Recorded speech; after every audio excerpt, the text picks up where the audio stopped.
The Boar Pig. By Saki. "There is a back way onto the lawn," said Mrs. Philidor Stossen to her daughter, "through a small grass paddock, and then through a walled fruit garden full of gooseberry bushes. I went all over the place last year when the family were away.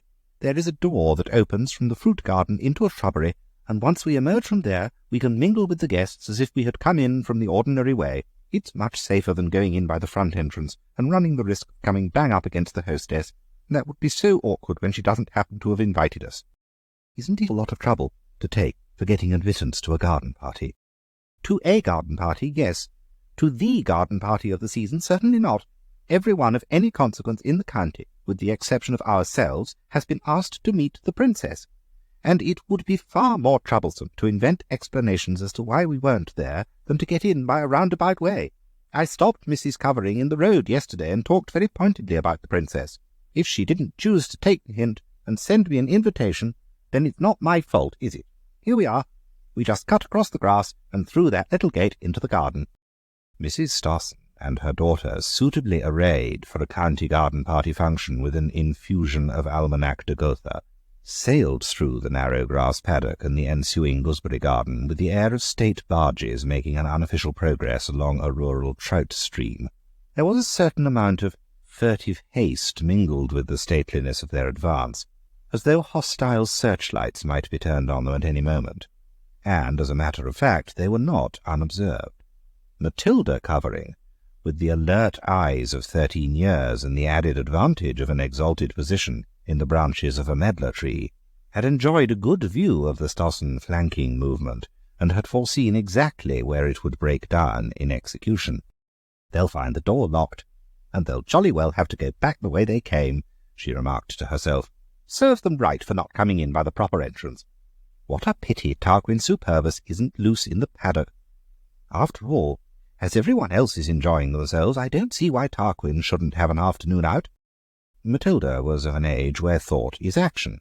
She slid down from the branches of the medlar tree, and when she clambered back up again, Tarquin, the huge white Yorkshire boar pig, had exchanged the narrow limits of his sty for the wider range of the grass paddock. The discomfited Stossen expedition, returning in recriminatory but otherwise orderly retreat from the unyielding obstacle of the locked door, came to a sudden halt at the gate dividing the paddock from the gooseberry garden. "What a villainous-looking animal!" exclaimed Mrs. Stossen. "It wasn't there when we came in." "It's there now, anyhow," said her daughter. "What on earth are we to do? I wish we'd never come." The Boar Pig had drawn nearer to the gate for a closer inspection of the human intruders, and stood champing his jaws and blinking his small red eyes in a manner that was doubtless intended to be disconcerting, and, as far as the Stossens were concerned, thoroughly achieved that result. "Shoo! Hish! Hish! Shoo!" cried the ladies in chorus. "If they think they're going to drive him away by reciting lists of the kings of Israel and Judah, they're laying themselves out for disappointment," observed Matilda from her seat in the medlar tree.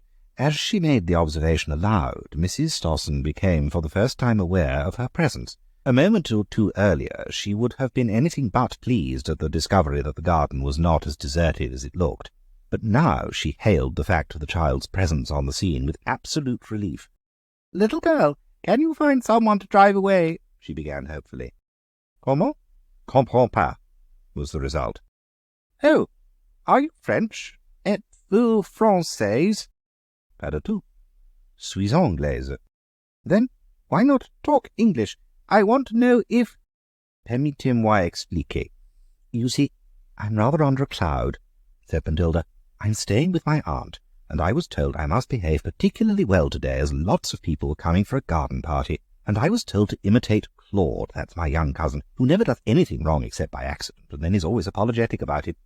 It seems they thought I ate too much raspberry trifle at lunch, and they said Claude never eats too much raspberry trifle. Well, Claude always goes to sleep for half an hour after lunch because he's told to, and I waited till he was asleep and tied his hands and started forcible feeding with a whole bucket full of raspberry trifle, which they were keeping for the garden party.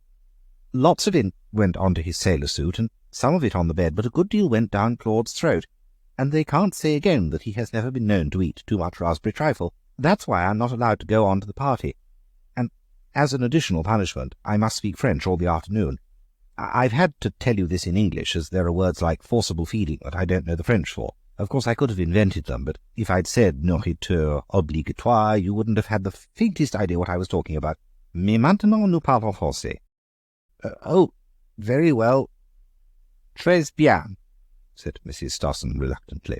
In moments of flurry, such French as she knew was not under very good control.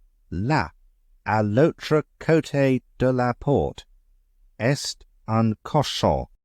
Un cochon? Ah, le petit charmant! Exclaimed Matilda with enthusiasm. Mais non, pas du tout petit, et pas du tout charmant. Un bête féroce. Une bête, corrected Matilda.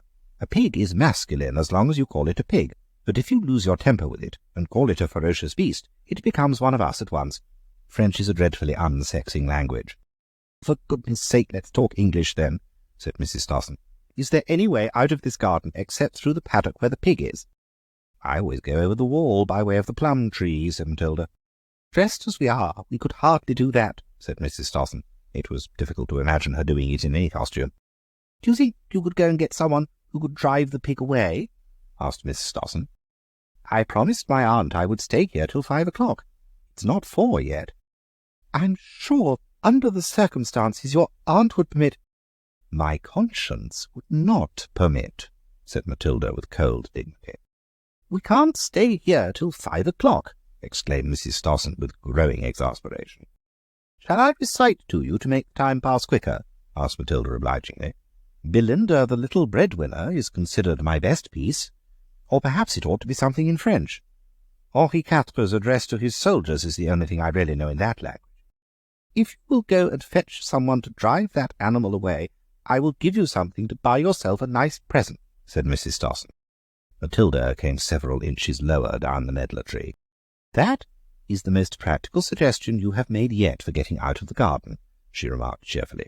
Claude and I are collecting money for the Children's Fresh Air Fund, and we are seeing which of us can collect the biggest sum. I shall be very glad to contribute half a crown. Very glad indeed, said Mrs. Stossen, digging that coin out of the depths of a receptacle which formed a detached outwork of her toilet. Claude is a long way ahead of me at present, continued Matilda, taking no notice of the suggested offering. You see, he's only 11 and has golden hair, and these are enormous advantages when you're on the collecting job. Only the other day a Russian lady gave him 10 shillings. Russians understand the art of giving far better than we do. I expect Claude will net quite 25 shillings in this afternoon. He'll have the field to himself, and he'll be able to do the pale, fragile, not long for this world business to perfection after his raspberry trifle experience. Yes, he'll be quite 2 pounds ahead of me by now. With much probing and plucking, and many regretful murmurs, the beleaguered ladies managed to produce 7 and 6pence between them. I'm afraid this is all we've got, said Mrs. Stossen. Matilda showed no sign of coming down either to the earth or to their figure. I should not do violence to my conscience for anything less than 10 shillings, she announced stiffly. Mother and daughter muttered certain remarks under their breath, in which the word beast was prominent and probably had no reference to Tarquin. I find I have got another half-crown, said Mrs. Stossen in a shaking voice. Here you are. Now, please fetch someone quickly. Matilda slipped down from the tree, took possession of the donation, and proceeded to pick up a handful of overripe medlars from the grass at her feet.